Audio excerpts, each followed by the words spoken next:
मोहन भागवत का 7 दिवसीय मथुरा दौरा, आरएसएस की राष्ट्रीय कार्यकारिणी में होंगे शामिल। यूपी विधानसभा चुनाव की रणनीति पर करेंगे चर्चा।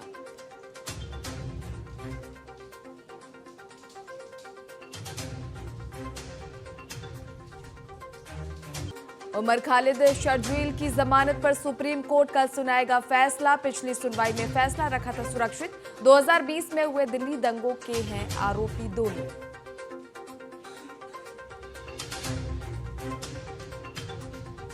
ईरान में बड़ा जन आक्रोश, 90 शहरों में उग्र प्रदर्शन जारी। 10 की मौत, खामेनेई ने दी दंगाइयों को चेतावनी।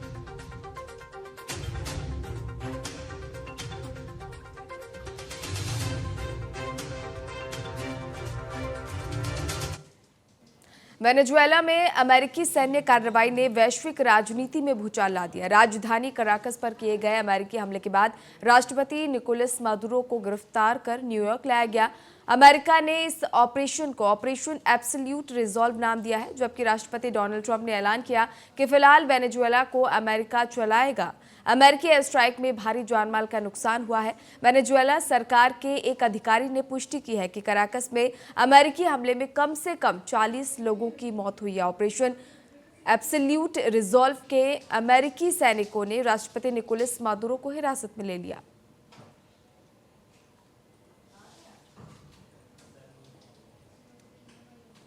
बांग्लादेश के हबीबगंज जिले के शायस्तागंज पुलिस स्टेशन के भीतर छात्र नेताओं ने पुलिस को धमकाया। एंटी डिस्क्रिमिनेशन स्टूडेंट मूवमेंट के नेता प्रतिबंधित छात्र लीग के पूर्व नेता एनामुल हसन की रिहाई की मांग कर रहे थे। छात्र लीग तत्कालीन प्रधानमंत्री शेख हसीना के नेतृत्व वाली आवामी लीग का छात्र संगठन था, जिसे 2024 में सरकार गिराए जाने के बाद मोहम्मद यूनुस प्रशासन ने प्रतिबंधित कर दिया था। बांग्लादेश में कानून व्यवस्था की स्थिति को लेकर अब गंभीर सवाल उठने लगे हैं।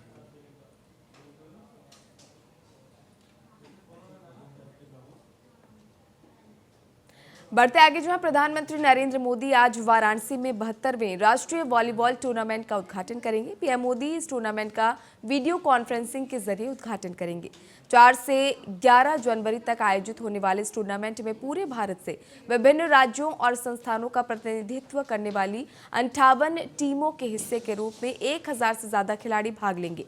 टूर्नामेंट में भारतीय वॉलीबॉल की प्रतिस्पर्धा, खेल भावना और प्रतिभा के उच्च मानकों का प्रदर्शन होने की आशा है। वाराणसी में 72वीं राष्ट्रीय वॉलीबॉल प्रतियोगिता का आयोजन शहर में खेल अवसंरचना को सुदृढ़ करने और साथ ही एथलेटिक के विकास को बढ़ावा देने को दर्शाता है। यह आयोजन प्रमुख राष्ट्रीय आयोजनों के केंद्र के रूप में वाराणसी की पहचान को और सशक्त करता है। इसके साथ ही सांस्कृतिक और खेल गतिविधियों की मेजबानी में शहर की बढ़ती भूमिका के अनुरूप है।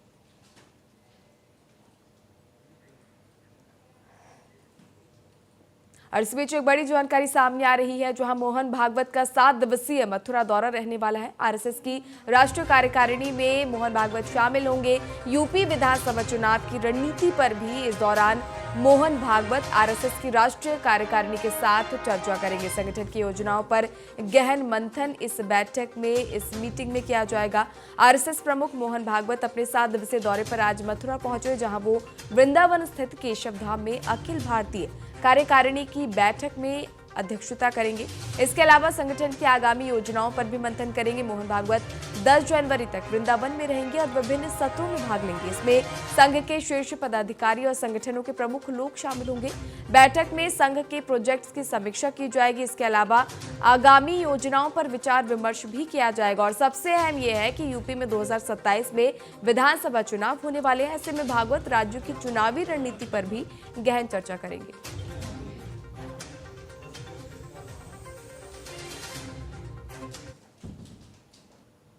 बढ़ते आगे, जहां यूपी के वाराणसी में शीतलहर का प्रकोप जारी है। ठंड के बीच वाराणसी में बेघर लोगों के लिए 25 हाई टेक रैन बसेरे बनाए गए हैं। वहीं एडीएम सदानंद गुप्ता ने कहा कि मुख्यमंत्री योगी आदित्यनाथ के निर्देश हैं और उनका विजन बहुत स्पष्ट है कि हमें अच्छी से अच्छी सुविधाएं देनी है। हमने इसी क्रम में यहाँ बहुत सारे प्रयास किए हैं। यहाँ वाईफाई है और साथ ही यहाँ बाकी सुविधाएं भी उपलब्ध हैं। जनपद वाराणसी में स्वयं माननीय मुख्यमंत्री जी का भ्रमण हुआ है। माननीय मुख्यमंत्री जी का निर्देश भी होता है और उनके विजन बहुत स्पष्ट हैं। बदलता हुआ परिवेश है, बदलती हुई सुविधाओं को हमें देना है। उसके क्रम में हम लोग यहाँ पर बहुत सारा प्रयास किए हैं। नगर निगम के द्वारा, जिलाधिकारी महोदय के द्वारा, कमिश्नर सर के निर्देश में हम लोग यहाँ पर कार्य कर रहे हैं। और आप देखेंगे वाईफाई है, इसके अलावा हम यहाँ सीसीटीवी कैमरे से आच्छादित किए हुए हैं पूरा कैंपस, अलाव की व्यवस्था है और फायर एक्सटिंग्विशर से लेकर के सभी सारी व्यवस्थाएं जो आप एक होटल में सोच सकते हैं, उसका करने का पूरा प्रयास हम लोगों ने किया है।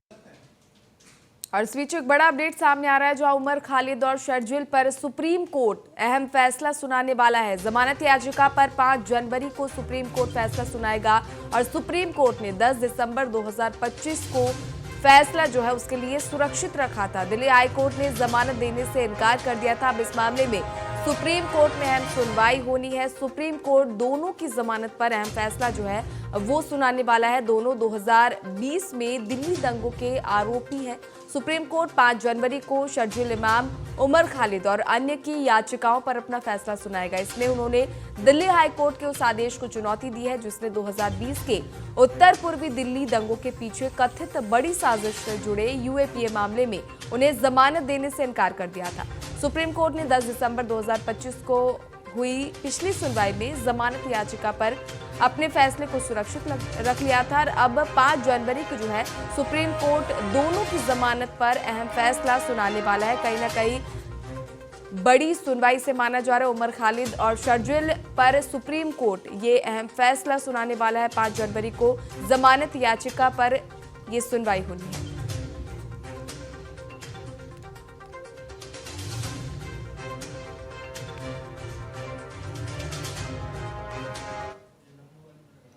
बढ़ते आगे जो केंद्रीय गृह मंत्री अमित शाह तमिलनाडु के 2 दिवसीय दौरे पर आज त्रिची पहुंचे। यहां वे पोंगल त्योहार और दूसरे कार्यक्रमों में शामिल होंगे। साथ ही राज्य में आगामी विधानसभा चुनाव को देखते हुए वे बीजेपी के पदाधिकारियों के साथ बातचीत भी करेंगे। तमिलनाडु भाजपा अध्यक्ष नयनार नागेंद्र ने इस साल आने वाले विधानसभा चुनाव को देखते हुए तमिलनाडु को खड़ा करने के लिए एक तमिलियन का दौरा नाम से कैंपेन शुरू किया है। वो इसको लेकर पूरे राज्य में घूम रहे हैं और ये दौरा आज दुकोटोई में खत्म होगा। केंद्रीय गृह मंत्री अमित शाह इस कार्यक्रम में हिस्सा लेंगे और जनसभा को संबोधित भी करेंगे। इसके बाद तमिलनाडु बीजेपी की हाई लेवल कमेटी और सेंट्रल कमेटी के सदस्यों के साथ एक मीटिंग भी अमित शाह करेंगे।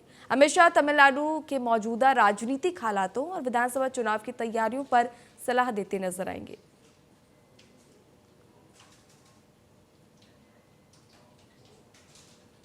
वाराणसी में मुख्यमंत्री योगी आदित्यनाथ ने टाउन हॉल स्थित रैन बसेरे का दौरा किया। उन्होंने ठंड से बचाव के लिए जरूरतमंद लोगों को कंबल वितरित किए और साथ ही भोजन कराया। मुख्यमंत्री ने रैन बसेरे में ठहरे लोगों से बातचीत कर उनकी समस्याएं सुनी और अधिकारियों को समुचित सुविधाएं उपलब्ध कराने के निर्देश दिए।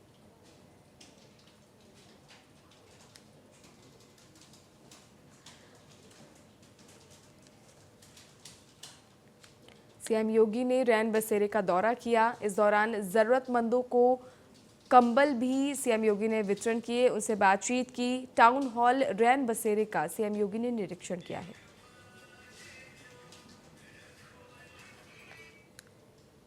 उत्तर प्रदेश में भीषण ठंड का प्रकोप जारी है। अगले कुछ दिनों तक अभी इससे राहत के आसार नहीं है। कोहरा जरूर कम हुआ लेकिन शीतलहर लगातार जारी है। मौसम विभाग ने लखनऊ समेत कई जिलों में अगले 3 दिनों तक शीतलहर का अलर्ट जारी किया, जबकि बांदा, चित्रकूट, प्रयागराज समेत लगभग 30 जिलों में घना कोहरा छाए रहने के पूर्वानुमान है।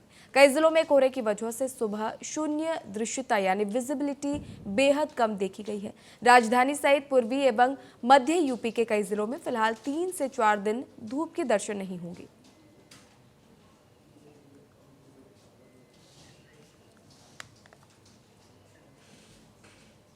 यूपी के गाजियाबाद में पुलिस और बदमाश की मुठभेड़ हो गई। इसमें शातिर गैंगस्टर अबरार पुलिस की गोली से घायल हो गया। बता दें कि उसके ऊपर 2 दर्जन से ज्यादा मुकदमे दर्ज थे। फिलहाल उसे गिरफ्तार कर आगे की कार्रवाई में पुलिस जुटी हुई है। मसूरी पुलिस टीम नाहल जेल मार्ग पर चेकिंग कर रही थी। उसी बीच में एक संदिग्ध बाइक सवार व्यक्ति नजर आया, जिसे पुलिस पार्टी द्वारा चेकिंग हेतु रुकने का इशारा किया, परंतु उस व्यक्ति द्वारा पुलिस पार्टी के इशारे पर न रुकते हुए अपनी बाइक को मोड़ने का प्रयास करके भागने की कोशिश की और साथ ही पुलिस पार्टी पर जान से मारने की नियत से फायर भी किया। आत्मरक्षार्थ हुई जवाबी फायरिंग में पुलिस की तरफ से जो फायरिंग हुई उससे इस व्यक्ति के पैर में गोली लग गई। उस व्यक्ति को घायल अवस्था में उपचार हेतु अस्पताल ले जाया गया। उससे पहले हुई पूछताछ में उसने अपना नाम अबरार निवासी पिपलेड़ा हापुड़ बताया। इस अभियुक्त पर 2 दर्जन मुकदमे लूट, चोरी, गैंगस्टर एक्ट आदि के पंजीकृत हैं, जो कि विभिन्न थानों से पंजीकृत हैं। मौके से हुई बरामदगी इस प्रकार है: एक अवैध तमंचा 315 बोर, एक खोखा कारतूस, एक जिंदा कारतूस एवं एक स्प्लेंडर मोटरसाइकिल बिना नंबर प्लेट के। बदायूं के सिविल लाइन क्षेत्र में प्रेम प्रसंग के शक में एक व्यक्ति की पीट कर हत्या कर दी गई। पुलिस ने शव को पोस्टमार्टम के लिए भेज दिया है। बताया जा रहा है कि युवक का अपनी ही भतीजी से प्रेम प्रसंग चल रहा था। मृतक के परिजनों का कहना है कि पुलिस साठगांठ कर आरोपियों को बचाने की कोशिश कर रही है, जबकि पुलिस का कहना है कि मामले की जांच जारी है। साथ ही जांच के बाद उचित कार्रवाई की जाएगी। मेरे भनेज ने सगे मेरे नंदोई ने 5 लोगों ने और उनकी औरत ने मिल के मारा है।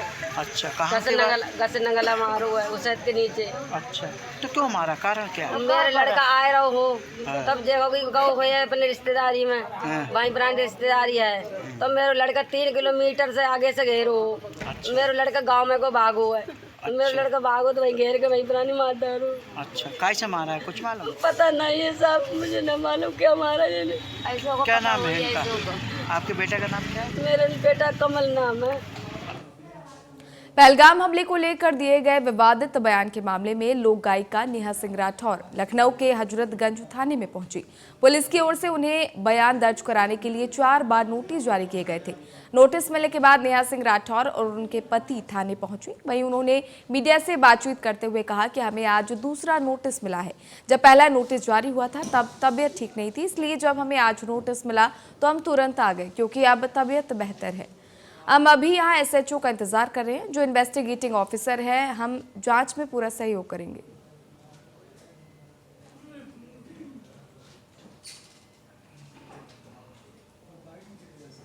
हिमाचल प्रदेश में पहाड़ों पर ताजा बर्फबारी हुई है, जिससे ठंड और बढ़ गई है। बर्फबारी के बाद मनाली की वादियां सफेद चादर से ढक गई हैं और नजारे बेहद मनमोहक हो गए हैं। ताजा बर्फबारी पर्यटकों के लिए आकर्षण का केंद्र बनी हुई है, जिससे पर्यटन गतिविधियों में बढ़ोतरी देखी जा रही है।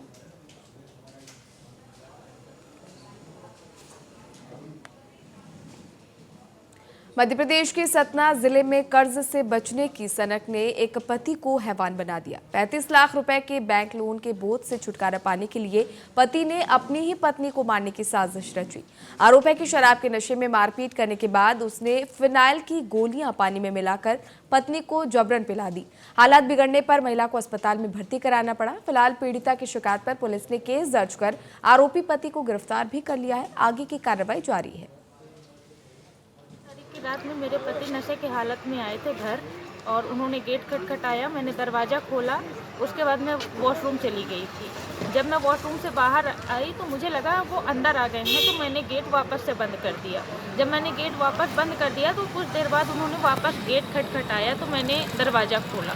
जब मैंने दरवाज़ा खोला तो उन्होंने मेरे को गाली गलौज, माँ बहन की सबकी गालियाँ देते हुए मेरे साथ मारपीट करना शुरू कर दिया। उन्होंने मुझे बहुत बुरे तरीके से मारा था, मेरे पूरे फेस पे इंजरी थी। और तो उसके बाद वो गेट बंद करके सो गए। मुझे मार पीट करके बहुत मारा, मुझे घसीट के बाल पकड़ के बाहर निकाल करके। जब मैं सो गई तो उसी प्रकरण को लेकर वो सुबह भी मेरे साथ गाली गलौज किए उठ के, और मारपीट किए, और मुझे जहर घोल करके पिला करके और बाहर का गेट लगा करके चले गए। थाना क्षेत्र के संत नगर का मामला सामने आया है, जिसमें पूर्णिमा त्रिपाठी नाम की महिला ने, जिनके विवाह को 6 वर्ष हुए थे, अपने पति अनुराग त्रिपाठी के विरुद्ध रिपोर्ट दर्ज कराई है कि उनके पति ने 29 दिसंबर को फिनाइल की गोलियों को पीसकर जबरदस्ती इनको पिला करके हत्या का प्रयास किया है। और इसके बाद ये उपचार के लिए बिरला अस्पताल में भर्ती थी, और वहाँ से छुट्टी होने पर इनकी रिपोर्ट पर हत्या के प्रयास का मामला 109 BNS का पंजीबद्ध किया गया, जिसमें अनुराग त्रिपाठी को गिरफ्तार करके जेल भेजा गया। बुरहानपुर जिले की नेपानगर तहसील के साई खेड़ा में आयोजित प्रसिद्ध मोती माता मेला पूर्णिमा के पावन अवसर पर श्रद्धा और विश्वास का केंद्र बन गया। माता रानी के दरबार में आस्था का ऐसा सैलाब उमड़ा कि पूरा साईखेड़ा भक्तिमय माहौल में डूब गया। प्रशासन के अनुसार हजारों की संख्या में श्रद्धालुओं ने माता के दर्शन किए। आपको बता दें कि मेले में पूजा अर्चना, प्रसाद वितरण और धार्मिक अनुष्ठानों का विशेष आयोजन किया गया। श्रद्धालुओं की भारी भीड़ को देखते हुए प्रशासन द्वारा सुरक्षा और यातायात व्यवस्था के पुख्ता इंतजाम किए गए, जिससे दर्शन व्यवस्था शांतिपूर्ण ढंग से संपन्न हुई। मुझे तो अभी 10-11 साल हो गए बराबर से आ रहा हूँ। कौन सा मेला और कहाँ पर पहुँचे आप? ये गोल खेड़ा है, लोखंडिया माता का मेला है, बड़ा पवित्र भरा का ये मेला है। लोखंडिया माता। कहाँ से आए? मेरा नाम है अजय बुरहानपुर से आए। मेला में पहली साल आए। क्यों आए, क्या ऐसी लगे कि आपको मेला पहुंचना चाहिए? क्या हमारी रिश्तेदारी हुई इस कारण आए और माता का आशीर्वाद लेने आए। हाँ, माता सेकंड ईयर अच्छी थी, माता का आशीर्वाद है। आशीर्वाद है आपका। क्या नाम है आपका? हमराज सोनोने, मुंबई। भोपाल में प्रदेश कांग्रेस कार्यालय में सावित्रीबाई फुले की जयंती मनाई गई। इस खास मौके पर एससी विंग की नवगठित कार्यकारिणी ने पदभार ग्रहण किया, साथ ही नियुक्त आदेश बांटे गए। वहीं पूर्व सीएम दिग्विजय सिंह की मौजूदगी में कार्यकर्ताओं में जोश भरने का काम किया। कार्यक्रम में प्रदीप अहिरवार, सुरेंद्र चौधरी, महेंद्र बौद्ध समेत कई दिग्गज नेता शामिल रहे। व्यक्ति जिसके सोच में बाबा साहब का विरोध, मनुवाद का पोषक व्यक्ति लगातार बाबा साहब का अपमान कर रहा है और भारतीय जनता पार्टी की सरकार उसको सुरक्षा दे रही है, तो आप समझ सकते हैं कि आरएसएस और मोहन यादव द्वारा प्रायोजित कार्यक्रम है और इसका विरोध पूरे देश में हो रहा है। लगातार हम लोगों ने भी किया, आज भी हम कर रहे हैं और जरूरत पड़ी तो ग्वालियर को घेरने का काम भी कर रहे हैं। बिहार के लौरिया अंचल में उस समय तनाव फैल गया जब दुबौलिया गांव में जमीन को दोबारा नपाई और आंशिक बेदखली की कार्रवाई के दौरान ग्रामीणों का उग्र विरोध हिंसक हो गया। अंचलाधिकारी नितेश कुमार सेठ के नेतृत्व में सशस्त्र बल के साथ पहुंची प्रशासनिक टीम पर महिलाओं सहित ग्रामीणों ने धक्का मुक्की की और आगजनी की घटना को अंजाम दिया। इस हिंसा में अंचलाधिकारी नितेश कुमार सेठ, थानाध्यक्ष रमेश कुमार शर्मा, 2 महिला पुलिसकर्मी घायल हो गए। सभी को लौरिया सामुदायिक स्वास्थ्य केंद्र में प्राथमिक उपचार के बाद छुट्टी दे दी गई। जानकारी के अनुसार पिछले साल 17 दिसंबर को भी इसी तरह के विरोध के कारण टीम को खाली हाथ लौटना पड़ा था।